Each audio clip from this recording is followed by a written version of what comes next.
mesmo tempo a sinceridade. Era vocês como crianças. Quem era vocês como crianças? O Senhor Jesus disse: deixaria as minhas crianças, os pequeninos, não os embaraceis, porque eles é o reino dos céus. Nós temos recebido com carinho, eu já vou ler a palavra, e assim nós vamos meditar nela.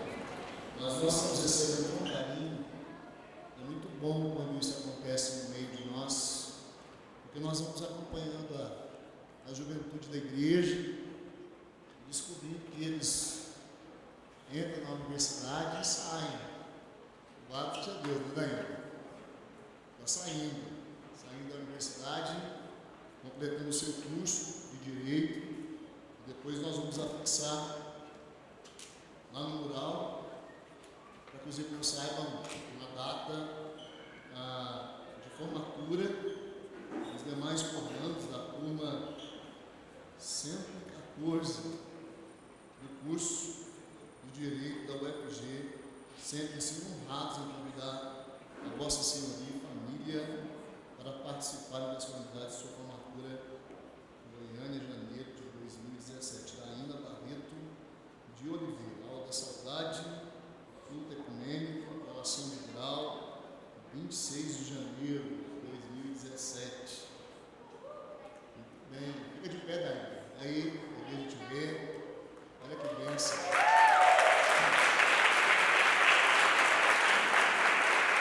Abençoe, viu? Nós vamos afixar o convite lá e depois os irmãos cumprimentem a Daína, mas por favor, podem comparecer à hora da saudade. Muito bem. Vamos abrir as nossas Bíblias. A meditação dessa noite, no livro de Romanos.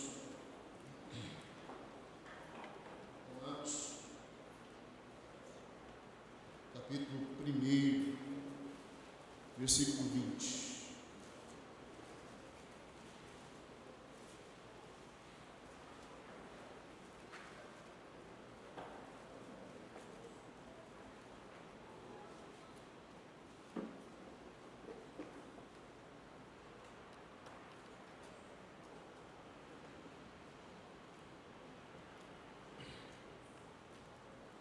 Nós temos muitos desafios, irmãos. Entre eles, o desafio de sermos aqueles que plantam a semente. Talvez você é a própria semente. Talvez você tenha sido aquele que está preparando a terra, aquele que está arando a terra. Ao mesmo tempo, talvez você tenha sido no lugar que você está,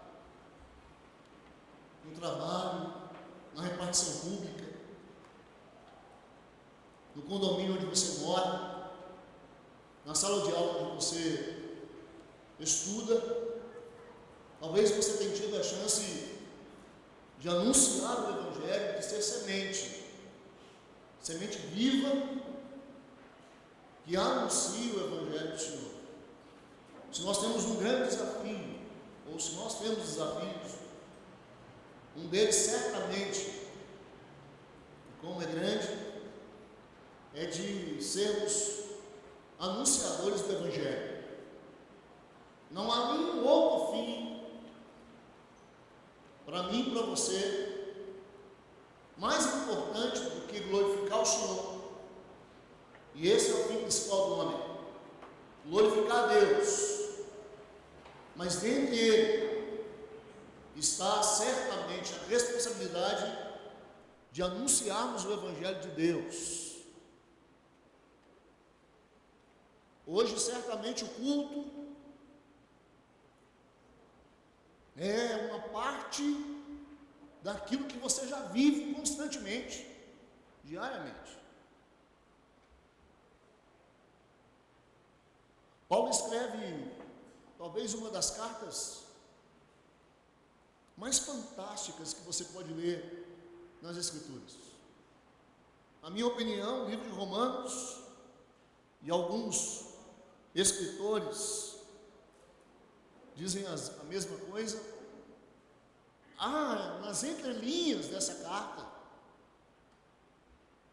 tantas responsabilidades. Se você ler pausadamente, com cuidado, o livro de Romanos, eu tenho certeza absoluta que você vai ser impactado por um livro sensacional, mas de um peso teológico, de uma revelação doutrinária gigantesca para a nossa vida que somos cristãos. Nos últimos tempos nós estamos tendo um fenômeno muito interessante. Cristãos de igrejas pentecostais deixando as suas igrejas e procurando igrejas reformadas. Alguns cansaram de ouvir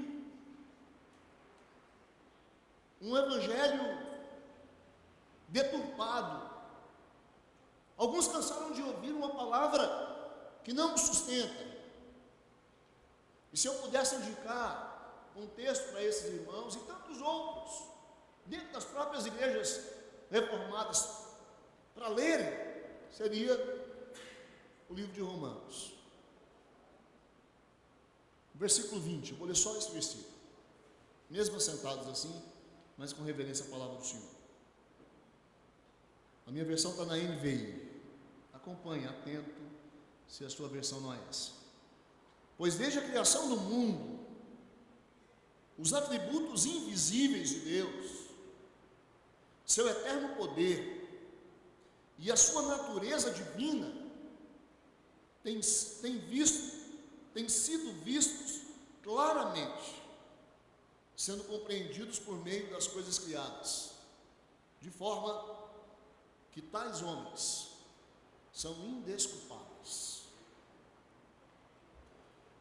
Os argumentos apresentados por Paulo na carta aos Romanos são muito complexos. O estudo dessa carta exige bastante atenção para que a gente possa entender o que ele está querendo dizer. São coisas existentes na carta que nós cristãos não gostaríamos de ouvir.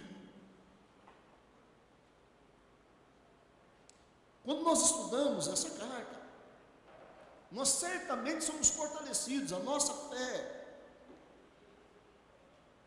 é apropriada de uma graça revelada a nós de uma forma tão profunda, e certamente o estudo prático da carta aos Romanos nos faz entender e aplicar para a vida, para a nossa vida do dia a dia, profundidades que nós jamais vamos esquecer. Paulo nos dá informações sobre uma carta da qual ele, o apóstolo, escrevera a Roma depois de terminar uma de suas viagens missionárias. Ele estava se preparando para levar algumas ofertas das igrejas da Macedônia e da igreja de Acaia aos santos necessitados em Jerusalém. E depois de visitar Jerusalém, ele queria então iniciar uma outra viagem. Nós vamos lendo no decorrer da própria carta aos Romanos que Paulo gostaria de passar pela Espanha, estar um tempo na Itália e assim, então, terminar, quem sabe, o percurso daquilo que ele tinha estabelecido como missão. Então concluímos que Paulo teria escrito essa carta durante um tempo que é citado no livro de Atos, mais ou menos no capítulo 20, se não me engano, versículo 2, versículo 3, e assim por diante, quando ele permanece na Grécia por mais ou menos 3 meses. A mensagem aos Romanos é um ensino profundamente rico. Nela, Paulo mostra problemas de todos os homens. Ele diz: não há um justo sequer. Capítulo 3, versículo 10. Ele diz: pois todos pecaram e carecem da glória de Deus. Capítulo 3, versículo 23. Ele diz: o salário do pecado é a morte. Capítulo 6, versículo 23. Ele diz: a morte passou a todos os homens, pois todos pecaram. Capítulo 5, versículo 12. Mas ao mesmo tempo ele diz: apesar das revelações de que nós somos pecadores, homens, mulheres, imundos, sujos, perdidos, condenados à morte, Paulo escreve uma mensagem esperançosa. E você pode estar pensando: como assim esperançosa? Se até agora os versículos que foram citados falaram de morte, falaram de perdidos, não existe um justo sequer.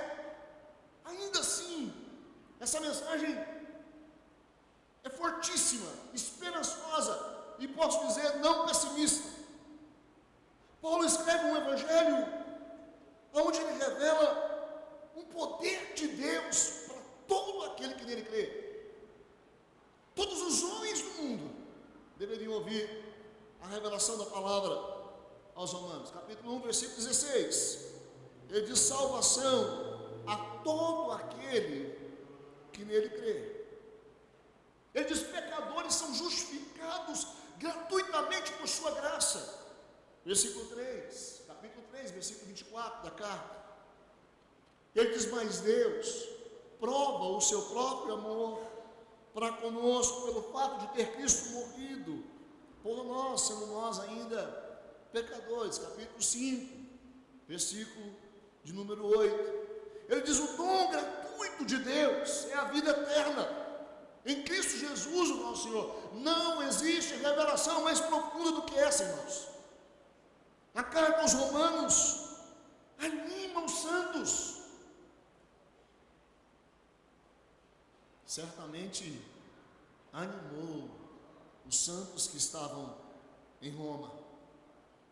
A carta aos Romanos nos anima nas nossas batalhas diárias contra a tentação, contra outras provações que temos. Capítulo 5, versículo 9, versículo 10 diz: logo, muito mais agora, sendo justificados pelo seu sangue, seremos por ele salvos da ira. Muito mais, estando já reconciliados, seremos salvos pela sua vida. Muito mais os que recebem a abundância da graça, o dom da justiça, reinarão em vida por meio de Jesus Cristo. Promessas esperançosas para a minha vida e para a sua vida. Paulo afirma que todas as três pessoas da Santíssima Trindade lutam para o nosso bem.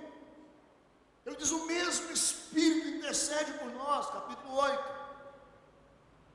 Cristo Jesus, ele diz, também intercede por nós.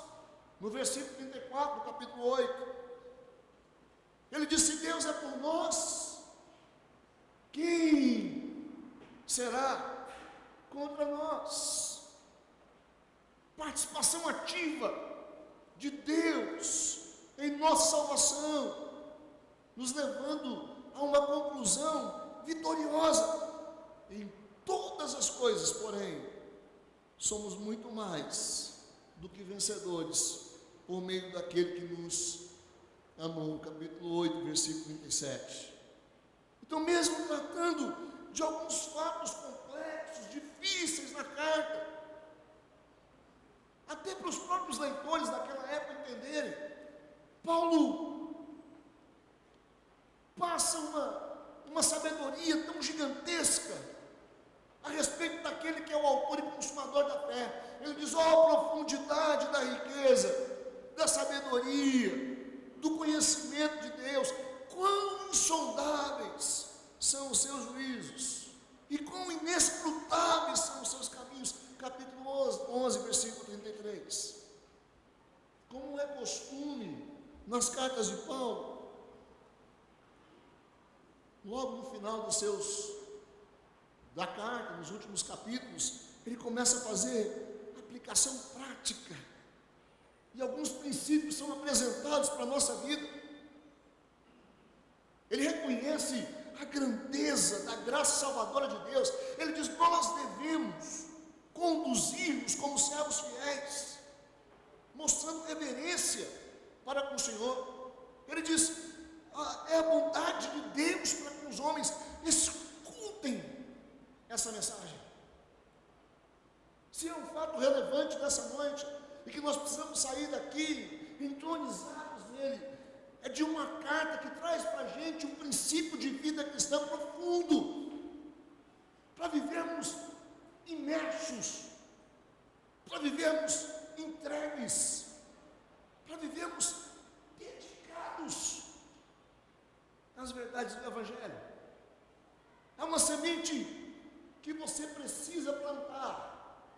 Há uma palavra que você precisa anunciar. Há um entendimento que nós, como cristãos, precisamos ter. Essa palavra é rica. Nela nós nos apoiamos. Nela nós nos entregamos. E Paulo revela isso. Ensinamentos que certamente poderiam marcar a vida daqueles irmãos e hoje marcar certamente também a nossa vida. Mas eu quero me ater aqui, nessa noite, alguns fatos importantes que Paulo revela no versículo 20, que nós lemos o texto. E lê novamente o texto com os irmãos, para que assim então nós compreendamos o que é que Paulo está querendo chamar a atenção daqueles que viviam em Roma. Chamar a sua e a minha atenção, já que essa carta é tão relevante para os nossos dias. Ele diz: pois desde a criação do mundo, os atributos invisíveis de Deus, seu eterno poder e a sua natureza divina, têm sido vistos claramente. Como é que você vê a existência de Deus? Como é que você entende a existência de Deus? Como é o seu relacionamento com aquele que é o autor da salvação, o Criador do mundo? Como é que você tem cumprido o seu papel, o seu chamado cristão? Como é que você tem olhado para o autor e consumador da fé? Quem é Deus para você? Se alguém pedisse para você provar a existência de Deus, como que você provaria essa existência? Como você falaria de Deus para as pessoas? Há pouco tempo lançaram um filme que já tem até a sua segunda edição, dizendo: Deus não está morto. O filme se passa dentro de uma universidade. Nessa mesma universidade, um jovem aluno que está começando o seu curso precisava, ali no meio de todos, provar a existência de Deus. E aí o desenrolar é fortíssimo. E quem não viu precisa ver. Mas como você, hoje, no século 21, fala a respeito da existência de Deus? Quem é Deus para você? Eu só posso dizer que muitos negam a existência de Deus. Os ateístas negam que Deus existe. Os materialistas acham que a matéria inerte, impessoal, é eterna. Essa mesa, esses bancos, a existência de uma natureza, de uma matéria inerte. É assim que os materialistas veem. Os evolucionistas dizem que tudo surgiu por acaso. E alguns vão dizer, portanto, se surgiu por acaso, não existe Deus. A teoria do Big Bang, onde uma explosão conduziu a ordem. Poderia uma explosão cósmica produzir ordem?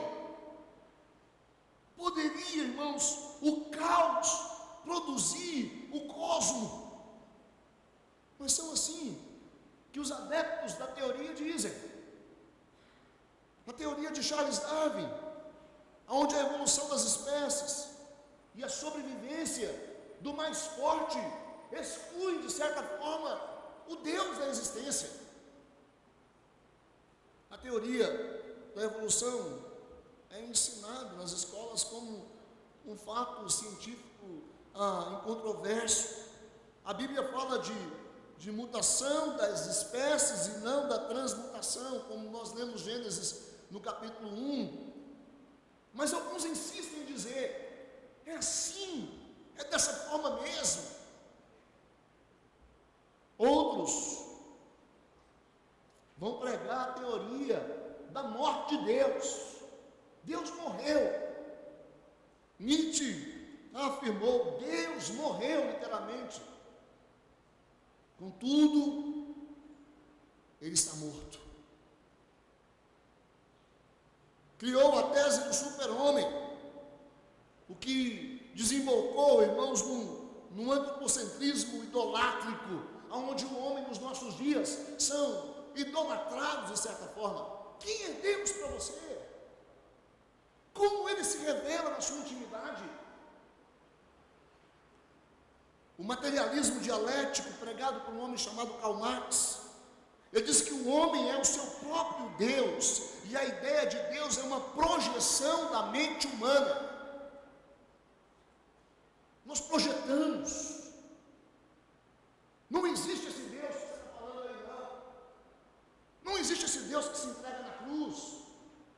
Não existe esse Deus que se mata. Não existe esse Deus que sofre por você, que entrega a sua própria vida por amor a você. Isso é projeção da sua mente. O homem criou Deus, ao invés de Deus criar o homem. É assim que Marx vai promover os seus pensamentos. A teoria existencialista, que diz que a vida é o aqui e o agora. Então você viva esse aqui e o agora. Não há Deus, não há eternidade, não tem esperança. A vida está reduzida a um desespero.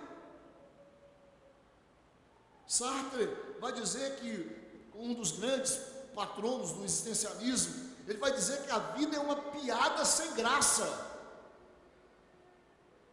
A vida é uma piada sem graça.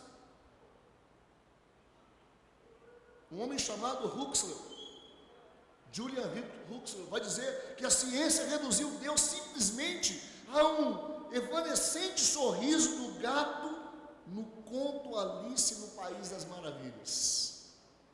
Você vai lendo esses textos, você vai lendo esses filósofos, e você vai descobrindo que esses homens tentavam por todas as formas negar a existência de Deus, negar que ele existe, negar que ele se relaciona com você, negar que Deus está presente na relação sua com o seu filho, negar que Deus está presente na relação sua com a sua esposa, negar que Deus está presente na relação um com o outro.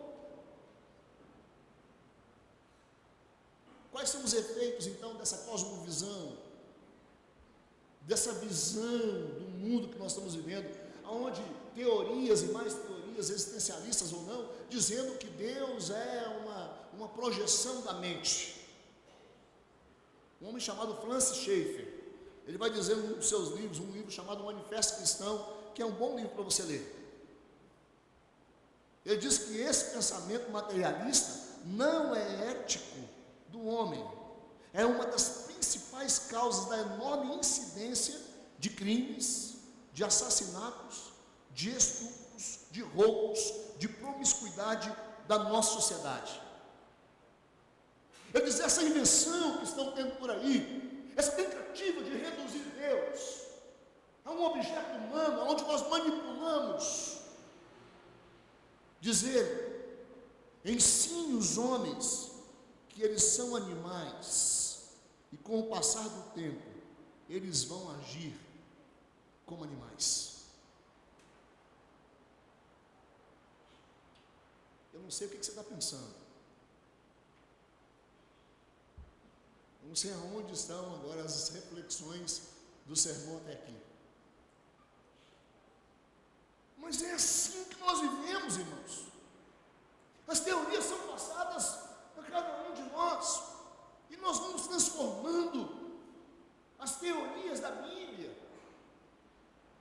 as revelações das Escrituras, naquilo que eu acho. Um dos pensadores atuais aí, há alguns que gostam, outros não. Durante as férias eu pude ler Augusto Cury, porque eu vi uma entrevista dele num programa desses da manhã, onde ele falava que estava estudando a mente de Cristo. E ele começou a estudar a mente de Cristo e ele se revelava ateu. E quando ele começou a estudar a mente de Cristo, ele começou a ter um frenesi. Alguma coisa começou a mexer com ele. E aí ele escreve sobre Cristo. A esposa insistia para que alguma coisa saísse ali, e aqueles escritos revelassem o que de fato ele estava aprendendo. Aí ele começa a dizer que ele começou a olhar para a mente de Cristo e entender que na mente de Cristo havia algo tão profundo que era impossível não viver a existência desse homem. E ele disse: